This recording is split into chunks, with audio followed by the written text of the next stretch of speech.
હવે વાત કરીએ મોંઘવારી વિશે। ગૃહિણીઓના ઘરનું બજેટ હવે મોંઘવારીના વધતા ભારથી ખોરવાઈ રહ્યું છે। રોજિંદા વપરાશની વસ્તુઓના ભાવમાં વધારો થતાં ₹5 અને ₹10ના પેકેટમાં પણ ઓછો સામાન મળતો હોવાની ફરિયાદો છે। બિસ્કિટ, ચિપ્સ, નમકીન, લોટ, ચોખા, તેલ, મસાલા અને કઠોળથી લઈને ચા, કોફી, સાબુ, શેમ્પૂ, ટૂથપેસ્ટ અને ડિટર્જન્ટ સુધીના ભાવ ગૃહિણીઓના બજેટને અસર કરી રહ્યા છે। બીજી તરફ રિક્ષા, ટેક્સીના ભાડા અને બાળકોની ચોપડી, સ્ટેશનરીના ખર્ચમાં પણ વધારો થયો છે। ત્યારે આ વધતી મોંઘવારીથી પરિવારનું બજેટ કેટલું બગડ્યું છે, આવો પ્રદેશ 24 ગુજરાતીએ ગૃહિણીઓ સાથે કરેલા સીધા સંવાદમાં જાણીએ તેમની સમસ્યાઓ અને સરકાર પાસેની તેમની અપેક્ષાઓ। દિવસે ને દિવસે જે પ્રકારે મોંઘવારી વધી રહી છે ને તેમાં લોકો માટે ખાસ કરીને ગૃહિણીઓ પર સીધી રસોડા ઉપર અસર પડે છે। અનેક ચીજ વસ્તુઓનો ભાવ વધારો છે તે સતત વધી રહ્યા છે। ત્યારે સુરતથી કેટલાક ગૃહિણીથી માંડી અને જે રસોડું આખું સંભાળે છે તે મહિલાઓ સાથે વાત કરીશું। ત્યારે સુરતથી આ પ્રમાણે અલગ અલગ લોકો પાસેથી જાણીશું મોંઘવારીને લઈને કેવી તેમને ચિંતા સતાવી રહી છે। એટલે જે રીતે મોંઘવારીનો માર એટલે રસોડા ઉપર સીધો પડતો હોય છે ને એની સીધી અસર થતી હોય છે, ત્યારે ગૃહિણી સાથે જ વાત કરીશું। તમે શું કહેશો કે મહિલા તરીકે જે પ્રકારે ભાવ વધારો થઈ રહ્યો છે, ખાદ્ય તેલ સહિત કઈ કઈ ભાવ વધારો લાગે? પૂર્વ કોર્પોરેટર દક્ષાબેન ભુવા। આજે દિન પ્રતિદિન જ્યારે વધારો મોંઘવારી તેલમાં, શાકભાજી, કઠોળ દરેક વસ્તુમાં મોંઘવારી વધતી જતી હોય ત્યારે ગૃહિણીનું બજેટ ખોરવાઈ જતું હોય છે। કારણ કે આવકમાં વધારો થતો નથી અને આ મોંઘવારી દિન પ્રતિદિન માજા મૂકતી જાય ત્યારે મીડિયમ વર્ગ અને સાવ મધ્યમ વર્ગના જે લોકો છે એને ખૂબ માઠી અસર પડે છે। ઘણા લોકો તો આપઘાત કરવા પણ પ્રેરાય છે। તો આના માટે સરકારે થોડોક વિચાર કરવો જોઈએ। શું ખાસ એવા કઈ કઈ વસ્તુઓના ભાવ અત્યારે વધી રહ્યા લાગે? અત્યારે હાલમાં તો જો તો તેલના ભાવ વધી રહ્યા છે, શાકભાજીના ભાવ વધી રહ્યા છે, કઠોળના ભાવ વધી રહ્યા છે। કોઈ પણ વસ્તુ લેવા જાવ રોજે રોજ ભાવ અલગ જ હોય છે।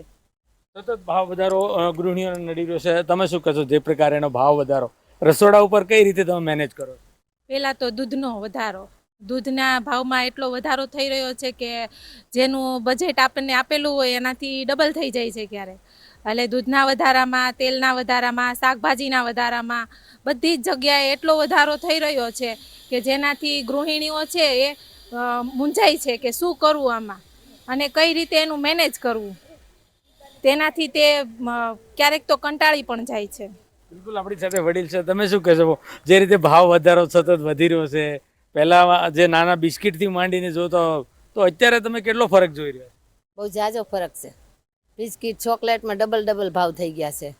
છોકરાઓને ભાગમાં, કુરકુરિયામાં બહુ ભાવ વધી ગયા છે। એટલે એ આપણે જોઈ તો થોડુંક સરકારને ધ્યાન દેવું પડે।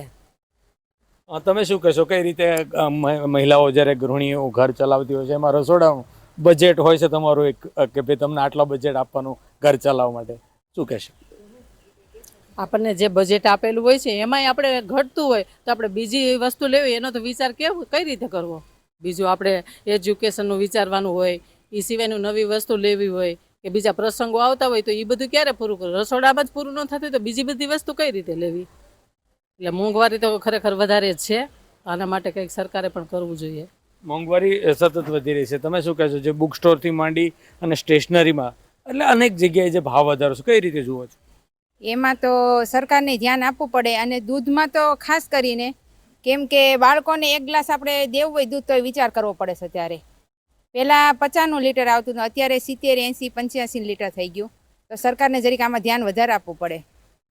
બિલકુલ, તમે શું કહેશો ભાવ વધારાને લઈને કેવી મૂંઝવણ રસોડામાં સતાવતી?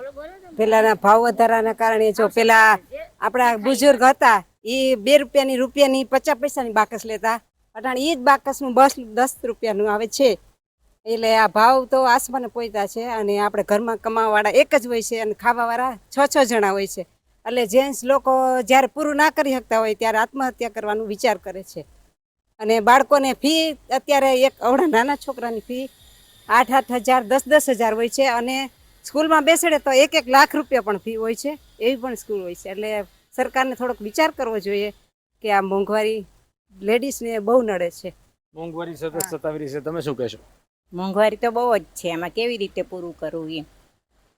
અત્યારે મોંઘવારી, તેલના ડબ્બાના ભાવ બધા કેટલા મોંઘવારીમાં ભાવ છે, ખાંડ, ચા બધાના ભાવ કેટલો છે? મોંઘવારીની સાથે સાથે ભાડામાં પણ વધારો સતત થઈ રહ્યો છે, એ શું કહેશો તમે?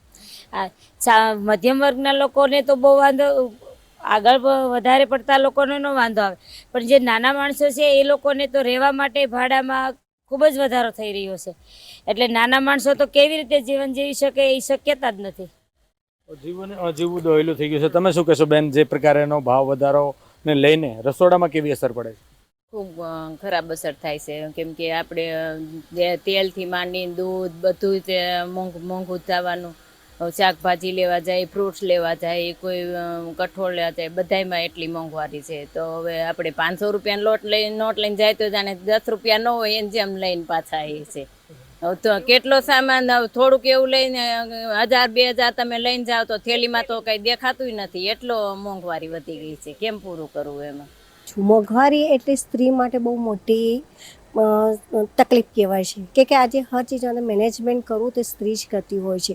અરે સવારે તમે ઉઠો છો ત્યાંથી માંડી તો સાંજ સુધીની બધી ચીજ મોંઘવારીના ઉપર વધી ગયું છે. એટલે કે તમે ચા જુઓ તો જો ચા છે, ખાંડ છે, શાકભાજી છે, તેલ છે, અને તેલના ડબ્બાના ભાવ જેવો છે. પહેલાં કેટલો તેલનો ડબ્બો જે એક 1500નો ડબ્બો હતો એ જ આજે 4,000-4,500 રૂપિયા થઈ ગયા છે. આજે એક 15 દિવસ પણ આપણે નહીં ચાલી શકો. દૂધના અંદર તમે જો દૂધની કોથળીના અંદર પર જો જે 25 રૂપિયાની કોથળી હતી એ કોથળી છે તો હવે તમે 40 રૂપિયાનું, 41 રૂપિયા, આજે 90 રૂપિયા પેલા થઈ ગયા. શાકભાજી અંદર જુઓ તો 50 રૂપિયાની શાકભાજી હોય છે, 50 રૂપિયાની શાકભાજી છે તો એ શાકભાજીનો ભાવ આજે 100 રૂપિયા. આજે ભીંડા આપણે લેવા જઈએ છીએ જે 25 રૂપિયા, 30 રૂપિયા અત્યારે સિઝનમાં મળતા હોય છે કિલો ભાવ, તો એના આપણે 200-250 રૂપિયા આપવા છે. ટમાટર છે તો તમે એટલા બધા મોંઘા, એટલે હર શાકભાજી જુઓ છો તો સ્ત્રીઓના માટે એટલે બહુ મોંઘું થઈ ગયું છે. સ્ત્રીઓના માટે એમ કહું છું કે ઘરના માટે એક કંકાસ થઈ ગઈ છે કે રોજ સવાર પડે ને એક જ વાત કે મારે શું કરવું એમ, કે આટલા પૈસા લાવવા ક્યાંથી, ગમે એટલું હસબન્ડ કમાય છે પણ તો બી કશું દેખાતું નથી કે સ્ત્રીઓના હાથમાં તો કશું રહેતું જ નથી. એટલે આપણી સરકારને બી એક મોંઘવારી વિશે બોલવું જોઈએ કે વાત પેલું કરવું જોઈએ કે મોંઘવારી શું છે એમ, કે આજે સ્ત્રીઓ માટે કેટલી તકલીફ છે એમ, કે એના માટે હર જગ્યાએ જો તો મોંઘવારી એટલે કોઈ બી જગ્યાએ જવું છે, બસનું ભાડું જુઓ તો બી એટલું વધી ગયું છે. હર ચીજ નાની મોટી, આજે આપણે એક બિસ્કિટનું પેકેટ લેવા જઈએ છીએ, આજે એક મોટું બિસ્કિટ પેકેટ આવતું હવે એક નાનું થઈ ગયું છે કે જે એક 2 રૂપિયાની બિસ્કિટનો ભાવ આજે 10 રૂપિયા થઈ ગયા છે. અને નીકળશે અંદરથી 5 પણ નીકળશે તો બી અંદરથી એવા સારા નહીં નીકળશે, અંદરથી તૂટેલા હોય છે આવા તેવા. એટલે હર ચીજના અંદર તમે જુઓ તો આમ ખરાબી તમારે આવવા મળે છે. હવે આપણે શું કહેવાય, સૂકો મેવો લેવા જઈએ તો બી આજે એનો કેટલો બધો ભાવ વધી ગયો છે. આજે વ્રત વગેરે ચાલી રહ્યા છે, સ્ત્રીઓ નાની બેબીઓને ચાલે છે, તો એના માટે બી કેટલી તકલીફ આપણે ઉત્પન્ન થાય છે. એટલે સ્ત્રીઓને હર જગ્યાએ તમે જોશો તો એટલી મોટી તકલીફ ઉત્પન્ન થઈ છે મોંઘવારીના કારણે કે હર નાની નાની ચીજના અંદર એને આમ મૂડ અપસેટ કરવું પડે છે ને. એ કોઈ જગ્યાએ નીકળવું તો 50 વાર એને વિચાર કરવો પડે છે કે મારે કેવી રીતના મારે નીકળવું છે, કે મારે કેવી રીતના મારું ઘરનું મેનેજમેન્ટ કરવું. આજે હસબન્ડ બી હોય તો બી એમ જ કહીશ કે તને હું આટલા પૈસા આપું છું તો બી તું એ ઘરનું મેનેજમેન્ટ નહીં કરી શકતી. પણ એ શું કરે કે મોંઘવારીના આગળ એ કેવી રીતના જીતી શકતો છે, શું વિકસિત છે? વિકસિત નામ તો કોઈ ચીજ, જ્યાં સ્ત્રીની જ કોઈ મનોબળી નહીં તો ત્યાં વિકસિત નામ શું છે? આજે સ્ત્રી જઈને સારી રીતે એનું ઘરનું મેનેજમેન્ટ નહીં કરી શકતી હોય તો શું કરશે એમ?